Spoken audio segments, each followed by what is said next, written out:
what was in my mind today to talk about was about the courage to do what's right, or the courage to do what's right for us. Because it may sound like a fairly straightforward thing, to have the courage to do what's right for us. Yeah. But sometimes there can be a lot in the way that makes that difficult for us.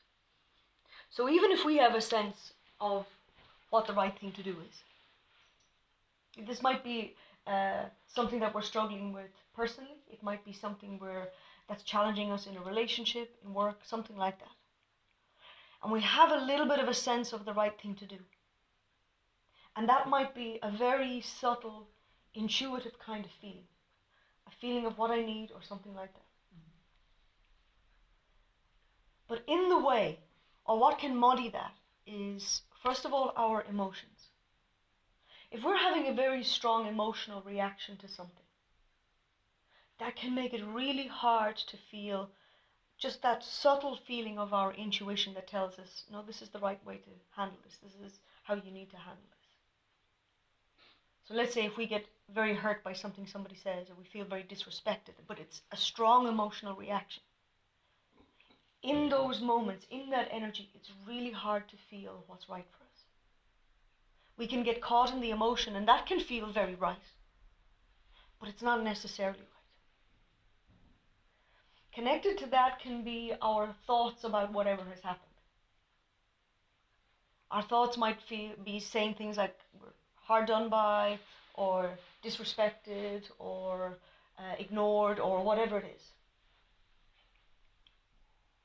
And that may or may not be true. But our thoughts about whatever has happened can fuel the emotions. And that can be kind of intoxicating. So while that's happening, we can really only guess at what's right for us.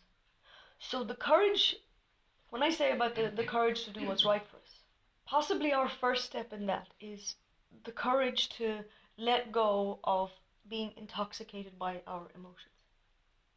Getting caught up and feeling very right when we're feeling something. Feeling very right in however we're reacting. When we give up the intoxication of that helps us let go of all of that thinking, which can become a little bit like a washing machine of thinking, or a spiral of thinking that just exaggerates the whole thing. So when we let go of the intoxicating piece, it's a little bit easier to let go of the thinking about it. It's a little bit easier to just find our feet in something no matter what's happened. The next part of that courage to do what's right for us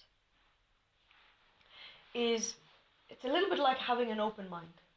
Having an open enough mind that we can see the bigger context of whatever has happened.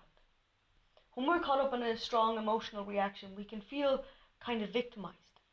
We're in that space of, I was wronged and they should do this, or they shouldn't have spoken to me like that, or whatever it is.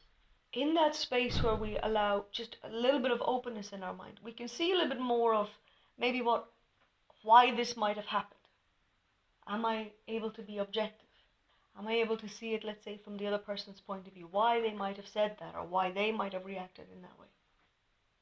Each time that's sort of broadening our perspective and broadening what we're able to work with. So that strong emotional reaction, that puts us in a very narrow field of ourselves. When we let that go a little bit, we're able to see and sense an awful lot more. And it gives us more access to what might be a little bit more subtle. You know, our gut feeling stuff, or our intuition stuff, our wisdom even. We've more access to what we've learned about this feeling in the past, or what it might be linked to, things like this. The courage to do right by me is also how we open up that space to self-reflect. Did I make some mistake? Was the reason this person did this anything to do with maybe how I handled the situation, or how I spoke, or anything that I failed to do? The more of that information that we let ourselves access, the easier it is to do right by us. It's that whole combination of kind of correct thinking, then we're able to take the correct action. But in order to do the correct thinking, we need to have a lot of space around that. It's very easy to get caught up in our emotional reaction. It takes quite a bit of courage to challenge our ego in that way.